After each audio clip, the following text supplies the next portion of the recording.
வணக்கம். அகிலம் ஜெயபாலன் பேசுகிறேன்.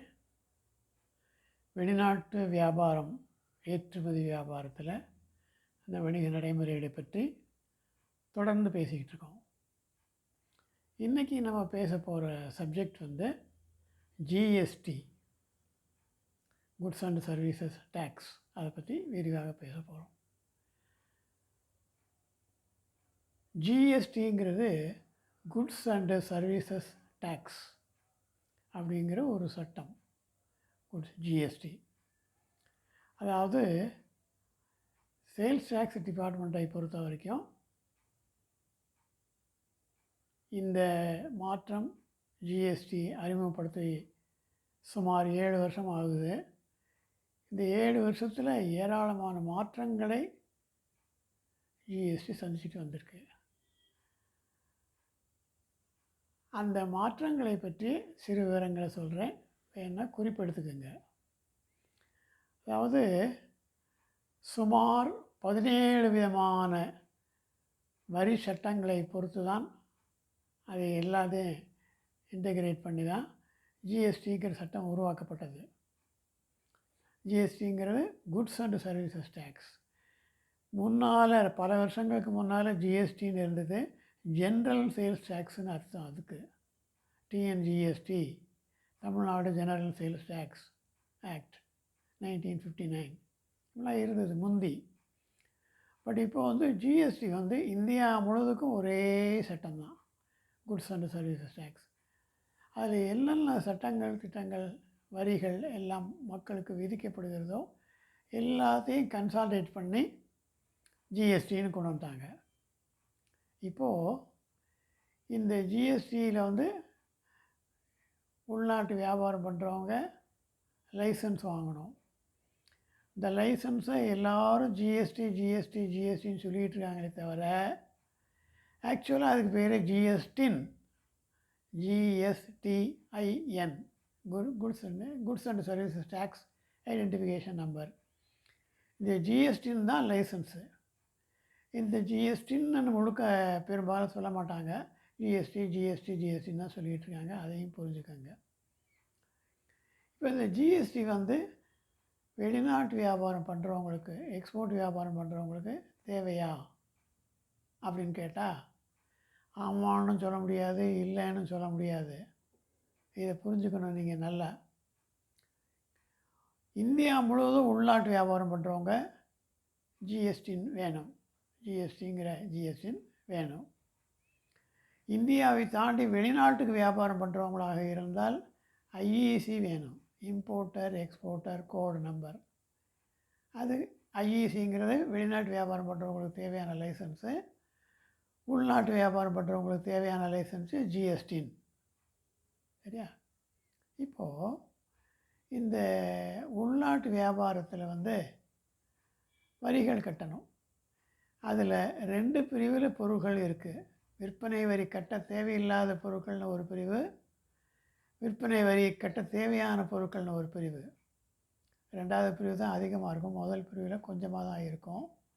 விற்பனை வரி கட்ட தேவையில்லாத பொருட்கள் கொஞ்சம்தான், ஒரு 150-200க்குள்ளே தான் இருக்கும். விற்பனை வரி கட்ட வேண்டிய பொருட்கள் நிறையா இருக்குது. அதில் 3% வரி, 5% வரி, 12% வரி, 18% வரி, 28% வரின்னு பல்வேறு பொருட்கள் சேர்க்கப்பட்டிருக்கு.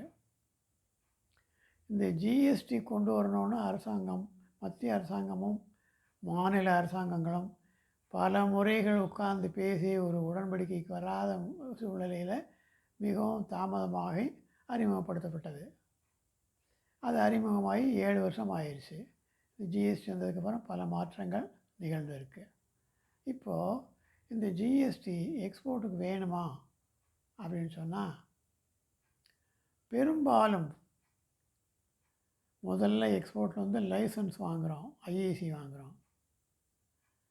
2வது பேங்க்கில் போய் கரண்ட் அக்கௌண்ட் ஓப்பன் பண்ணுறோம், லைசன்ஸை காமிச்சு.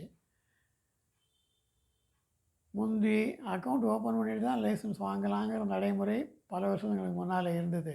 இப்போ அது மாதிரி கிடையாது. ஸ்ட்ரெயிட்டாக லைசன்ஸ் வாங்கலாம். இப்போ நம்ம நினைக்கிறோன்னா ஒரு மணி நேரத்தில் லைசன்ஸ் வாங்கிடலாம்.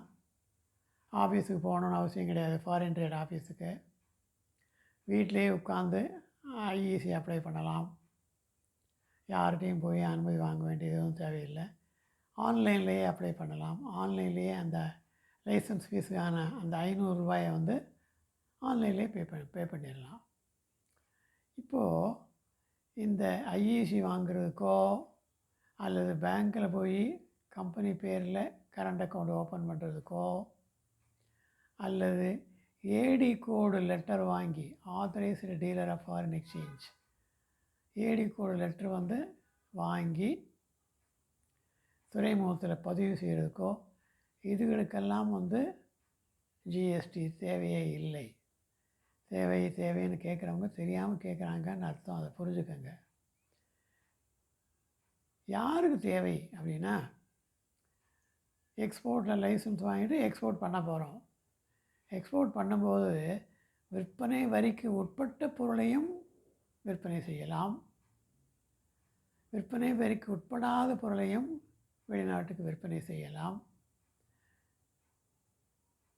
விற்பனை வரிக்கு உட்படாத பொருட்களை எக்ஸ்போர்ட் பண்ணும்போது அந்த பொருளை வாங்கும்போது விற்பனை வரி கட்டி வாங்கியிருக்க வேண்டிய அவசியமே இல்லை. ஏன்னா அது டேக்ஸ் ஃப்ரீ. விற்பனை வரிக்கு உட்படாத பொருட்கள் நான் டேக்ஸபிள் குட்ஸ். இன்னொரு பக்கம் டேக்ஸபிள் குட்ஸ். டேக்ஸபிள் உள்நாட்டு வியாபாரத்தில் விற்பனை வரி கட்ட வேண்டிய பொருளை விற்பனை வரி கட்டி தான் எக்ஸ்போர்ட்டுக்கு வாங்கணும். உற்பத்தியாளர்கிட்ட இருந்து விற்பனை வரியை கட்டி வாங்குகிறோம். அப்படி தான் வாங்க முடியும். முந்தையெல்லாம் வேறு விதமான நடைமுறைகள் இருந்தது. இப்போ அதெல்லாம் மாற்றியாச்சு. விற்பனை வரி கட்டி வாங்குகிறோம். ஆனால் எக்ஸ்போர்ட் பண்ணுற பொருட்கள் அனைத்துக்கும் முழுக்க விற்பனை வரியிலிருந்து விலக்கு உண்டு அப்படிங்கிற ஒரு திட்டத்தை அரசாங்கம் செயல்படுத்தி வந்துட்டுருக்கு. இது ஆரம்ப காலத்தில் இருந்து தான். அப்போது எக்ஸ்போர்ட் பண்ணும்போது அந்த விற்பனை வரி கட்டி வாங்கி எக்ஸ்போர்ட் பண்ண பொருளுக்கு அந்த விற்பனை வரி எவ்வளோ கட்டியிருக்குமோ அந்த விற்பனை வரி முழுக்க ரீஃபண்டாக நம்ம பேங்க் அக்கௌண்ட்லேயே கிரெடிட் ஆகி சேர்ந்துடும். தனியாக ரீஃபண்டு வேணும்னு கிளைம் பண்ண வேண்டிய அவசியம் முந்தி மாதிரி இப்போ இல்லை. ஆட்டோமேட்டிக்காக கஸ்டம்ஸ் டிபார்ட்மெண்ட்டு மூலமாக அந்த ரீஃபண்ட் ஆஃப் சேல்ஸ் டேக்ஸ் அப்படியே நம்ம பேங்க் அக்கௌண்ட்டில் கிரெடிட் பண்ணிடுவாங்க. அப்போது அந்த மாதிரி பேங்க் அக்கௌண்ட்டில் கிரெடிட் பண்ணுறதுக்கு, அதாவது ரீஃபண்ட் வாங்குறதுக்கு நமக்கு ஜிஎஸ்டி வேணும்.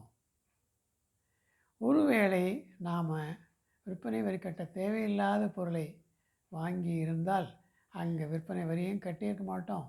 ரீஃபண்டுங்கிற கேள்விக்கும் இடமில்லாமல் போயிடுது. அதனால் அந்த மாதிரி கேஸில் ஜிஎஸ்டி உங்களுக்கு தேவையே இல்லை. இதை கஸ்டம்ஸ் கமிஷனர் சர்க்குலரில் தெளிவாக சொல்லியிருக்கார். நான் டேக்ஸபிள் குட்ஸ் எக்ஸ்போர்ட் பண்ணுறவங்களுக்கு ஜிஎஸ்டி அவசியமே இல்லை அப்படின்னு சர்க்குலரில் தெரியப்படுத்தியிருக்கார். அந்த சர்க்குலர் காப்பியை எங்கள் ட்ரைனிங் வரவங்களுக்கெல்லாம் கொடுத்துட்டு தான் இருக்கேன் நான். அப்போது நீங்கள் எக்ஸ்போர்ட் பண்ணும்போது விற்பனை வரி சம்மந்தப்பட்ட லைசன்ஸு டேக்ஸபிள் ப்ராடக்ட் எக்ஸ்போர்ட் பண்ணுறவங்களுக்கு மட்டும்தான் தேவையே தவிர ரீஃபண்டை கிளைம் பண்ணுற பர்பஸுக்காக வேண்டி தேவையே தவிர நான் டேக்ஸபிள் ப்ராடக்டை எக்ஸ்போர்ட் பண்ணுறவங்க அந்த ரீஃபண்டு அப்ளை பண்ண போகிறதும் கிடையாது, வாங்க போகிறதும் கிடையாது. அவங்களுக்கு ஜிஎஸ்டி அவசியமே இல்லை. ஐஏசி வாங்குறப்பவும் அவசியம் இல்லை. பேங்க்கில் கரண்ட் அக்கௌண்ட் ஓப்பன் பண்ணுறப்பவும் அதுவும் தேவையில்லை. ஏடி கோட் லெட்டர் கொடுக்குறப்பவும் அப்போவும் தேவையில்லை. எக்ஸ்போர்ட் பண்ணுறப்போ டேக்ஸபிள் ப்ராடக்ட் எக்ஸ்போர்ட் பண்ணோம்னா அதை ரீஃபண்டை கிளைம் பண்ணுறதுக்காக மட்டும்தான் ஜிஎஸ்டி தேவையை தவிர இல்லைன்னா ஜிஎஸ்டி தேவையில்லை. இதை தெளிவாக புரிஞ்சுக்கணும். இந்த குழப்பம் ரொம்ப நாளாக 7 வருஷமாக இருந்துக்கிட்டே தான் இருக்குது. ரொம்ப பேர் உண்டுன்னு சொல்கிறாங்க. ஜிஎஸ்டி இல்லாமல் ஒன்றுமே பண்ண முடியாது. சில இடங்களில் இப்போ என்னென்னா அடித்து பேசுவாங்க, ஜிஎஸ்டி இல்லாமல் ஒன்றுமே பண்ண முடியாதுன்ட்டு. இது தேவையில்லை, நான் டேக்ஸபிள் ப்ராடக்ட் அரிசி எக்ஸ்போர்ட் பண்ண போகிறேன், காய்கறி எக்ஸ்போர்ட் பண்ண போகிறேன், தேங்காய் எக்ஸ்போர்ட் பண்ண போகிறேன், வாழை இலை எக்ஸ்போர்ட் பண்ண போகிறேன். இந்த மாதிரி நான் டேக்ஸபிள் ப்ராடக்ட்லாம் எக்ஸ்போர்ட் பண்ணுறவங்களுக்கு அவங்க வரி கட்டி வாங்க போகிறதும் கிடையாது, அவங்களுக்கு ரீஃபண்டு தரப்போகிறதும் கிடையாது. அதனால் அவங்களுக்கு ஜிஎஸ்டி தேவையில்லை. இதை நான் சொல்லலை, ரிசர்வ் பேங்க்கே சர்க்குலரில் மாஸ்டர் சர்க்குலரில் இது சொல்லியிருக்கு. அப்போது அந்த ரிசர்வ் பேங்க் மாஸ்டர் சர்க்குலர் படி பேங்க்கில் கரண்ட் அக்கௌண்ட் ஓப்பன் பண்ணுறதுக்கு ஐஇசி வாங்கியிருந்தால் போதும், அதை வச்சு கரண்ட் அக்கௌண்ட் ஓப்பன் பண்ணலாம் அப்படின்னு ரிசர்வ் பேங்க் சொல்லியிருக்கே தவிர ஜிஎஸ்டி வேணும்னு சொல்லலை. ஜிஎஸ்டி ரீஃபண்டை கிளைம் பண்ணுற பர்பஸுக்காக வேண்டி மட்டும்தான் அது தேவைப்படும். இதை தெளிவாக ஞாபகம் வச்சுக்கணும். அப்போது இந்த ஜிஎஸ்டி நீங்கள் அப்ளை பண்ணும்போது வீட்டில் இருந்தே அதுவும் ஆன்லைன்லேயே அப்ளை பண்ணலாம். இப்போ பெரும்பாலும் எல்லா அரசாங்க நடைமுறைகளும் ஆன்லைன்லேயே பண்ணலாங்கிற வசதி வந்துட்ட காரணத்தினால இதை நீங்கள் வாங்குறதுக்கும் ஆஃபீஸுக்கு போகணுன்னு அவசியம் கிடையாது. சேல்ஸ் டேக்ஸ் ஆஃபீஸ் எங்கே இருக்குது அங்கே போய் தான் வாங்கணுன்னு அவசியம் கிடையாது. ஆன்லைன்லேயே அப்ளை பண்ணலாம். அப்ளை பண்ணதுக்கப்புறம் அதை வெரிஃபை பண்ணுறதுக்கு அங்கே இருந்து ஒருத்தர் சேல்ஸ் டேக்ஸ் ஆஃபீஸ்லேருந்து ஒருத்தர் வரலாம். வரும்போது அவர்கிட்ட நீங்கள் டீட்டெயில்ஸ் எல்லாம் சொல்லிடலாம். அதனால் ஜிஎஸ்டிங்கிறது எக்ஸ்போர்ட்டுக்கு தேவையா இல்லையா அப்படிங்கிறது ஓரளவுக்கு இப்போ தெளிவாக நீங்கள் புரிஞ்சிருப்பீங்கன்னு நினைக்கிறேன். மேற்கொண்டு சந்தேகங்கள் எதுவும் கேட்கணுன்னா தாராளமாக என்னை நீங்கள் கேட்கலாம். அதனால் ஜிஎஸ்டியை பற்றி தெளிவாக தெரிஞ்சுக்க தேவையில்லாமல் ஜிஎஸ்டி கூட நீங்கள் ஐஇசி வாங்குறதா இருந்தால் அரசாங்கத்துக்கு லைசன்ஸ் வேணும், 500 ரூபா கட்டணும். பட் இந்த ஜிஎஸ்டிக்கு அதெல்லாம் கிடையாது. நான் சேல்ஸ் டேக்ஸ் டிபார்ட்மெண்ட்டில் 14 வருஷம் வேலை பார்த்துருக்கேன்.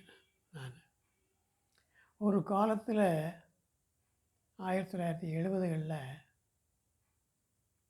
சேல்ஸ் டேக்ஸ் லைசன்ஸுக்கு ஆர்சி அப்படின்னு பேர், ரெஜிஸ்ட்ரேஷன் சர்டிஃபிகேட். அந்த ஆர்சியே இப்போவும் செல்லும். அதுக்கப்புறமா சில வருஷங்கள் கழித்து அந்த ஆர்சிங்கிறத மாற்றிட்டு டின் நம்பர் அப்படின்னு கொண்டு வந்தாங்க. TIN number, tax payer identification number, tax payer identification number, TIN number. அது பல வருஷங்களாக இருந்தது. அப்போது அதை ஏன் இப்போ ஜிஎஸ்டிக்கு மாற்றினாங்க அப்படின்னு சொன்னால், இப்போது ஒரு பொருள் வரி கட்டி வாங்குகிறோம், எத்தனை % வரிங்கிறது அவங்க சொல்கிறாங்க, கடையில் சொல்கிறாங்க, அதை கட்டி வாங்கிடுறோம். அந்த பர்சன்டேஜ் ஆஃப் டேக்ஸ் இங்கே தமிழ்நாட்டில் இந்த மாதிரி இருக்குது. இதே வேறு மாநிலங்களில் அந்த பர்சன்டேஜ் ஆஃப் டேக்ஸுங்கிறது கூடுதலாகவோ குறையாவோ இருக்கலாம். அதே போல் அந்த பொருளை வாங்கும்போது இந்த ஸ்டேட்டில் தமிழ்நாட்டில் அதுக்கு வரி உண்டு, இன்னொரு ஸ்டேட்டில் உதாரணத்துக்கு மகாராஷ்டிரா, குஜராத் இது போல் அந்த ஸ்டேட்டில் அதுக்கு வரியே கிடையாது. இங்கே வரி இருக்கும், அங்கே வரி இருக்காது. அங்கே வரி இருக்கும், இங்கே வரி இருக்காது. இது பொருளுக்கு பொருள் வேறுபடும்.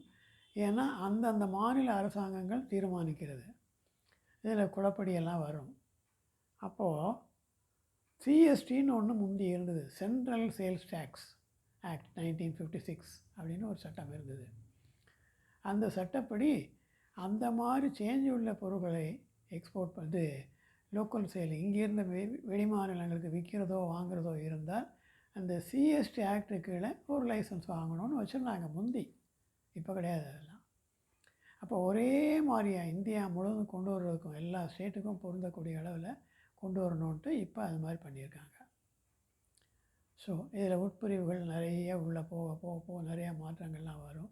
எதுக்கு பொருந்தும் எதுக்கு பொருந்தாது அப்படிங்கிறதெல்லாம் வேறுபடும்.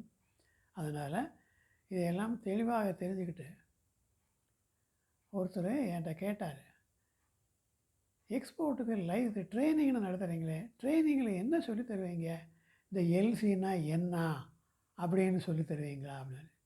சரியான விவரமில்லாத ஆளாக இருக்காரு அப்படின்னு நினச்சிட்டு, அப்படி இல்லைங்க, ட்ரைனிங்கிறது வாழ்க்கையில் உலகத்தில் எல்லா டயத்துலேயும் நமக்கு ட்ரைனிங் தேவைப்படுது. டீச்சர் ட்ரைனிங்னு ஒன்று இருக்குது. டீச்சராக வேலை பார்க்குறாரு, அவருக்கு எதுக்கு ட்ரைனிங் அப்படின்னு நீங்கள் கேட்டிருக்கீங்களா? நினச்சிருக்கீங்களா? எல்லாத்துக்குமே ட்ரைனிங் வேணும். கார் ஓட்டுறதுக்கு ட்ரைனிங், மோட்டர் சைக்கிள் ஓட்டுறதுக்கு ட்ரைனிங், எல்லா வேலைகளுக்கும் ட்ரைனிங்னு இருக்கிறப்போ, எக்ஸ்போர்ட்டில் ஒன்றுமே தெரியாமல் வர்றவங்களுக்கு என்னென்ன விவரங்கள் எல்லாம் தெளிவாக சொல்லி புரிய வச்சு, கிளிப்பிள்ளையை சொன்ன மாதிரி சொல்லி புரிய வைக்க வேண்டாமா? இன்னும் சில பேர் இந்த ட்ரைனிங்கே வேஸ்ட்டு, வெட்டி வேலை இப்படின்னு சொல்கிற ஆளுகள்லாம் இருக்காங்க, நிறையா இருக்காங்க. அந்த மாதிரி ஆளுகள் தான் நிறைய இருக்காங்க. ஸோ அந்த மாதிரியெல்லாம் இல்லாமல் முறையாக தெரிஞ்சு அப்படி ட்ரைனிங் வந்து தேவையில்லைன்னு சொன்னால், எங்கள் ட்ரைனிங்கில் கலந்துக்கிட்டு 18,000 பேர் எக்ஸ்போர்ட்டில் ஜெயிச்சிருக்காங்க. எப்படி அவங்களால ஜெயிக்க முடிஞ்சுது? ஒரு பாராட்டு கடிதம் வேறு எனக்கு கொடுப்பாங்க. உங்கள் ட்ரைனிங் வந்ததுனால தான் எல்லா விவரங்களையும் தெரிஞ்சுக்கிட்டு வெற்றிகரமாக எக்ஸ்போர்ட் பண்ணுறேன் அப்படின்ட்டு. அதனால் முறையாக ட்ரைனிங் தேவையானது எக்ஸ்போர்ட்டில். அதையெல்லாம் முறையாக தெரிஞ்சுக்கிட்டு செயல்பட வேண்டியது அவசியம். அப்படி செயல்பட்டால் இந்தியா ஏற்றுமதியில் உலகத்திலே முதல் தரமான நாடாக விளங்குங்கிறதுல எந்த விதமான சந்தேகம் இல்லை. அந்த அளவுக்கு வாய்ப்புகளும் கொட்டி கிடக்குங்க. அதை முறையாக தெரிஞ்சு என்னென்ன செய்யணும், என்னென்ன செய்யக்கூடாது, எப்படியெல்லாம் செய்யணும், எப்படியெல்லாம் செய்யக்கூடாது அப்படிங்கிறத முறைப்படி தெரிஞ்சு செயல்பட்டு ஏற்றுமதியில் யாருமே மிகப்பெரிய வெற்றி பெறலாம் என்பதை உறுதியாக தெரிவிக்கிறேன். மீண்டும் அடுத்த எபிசோடில் சந்திப்போம். நன்றி, வணக்கம்.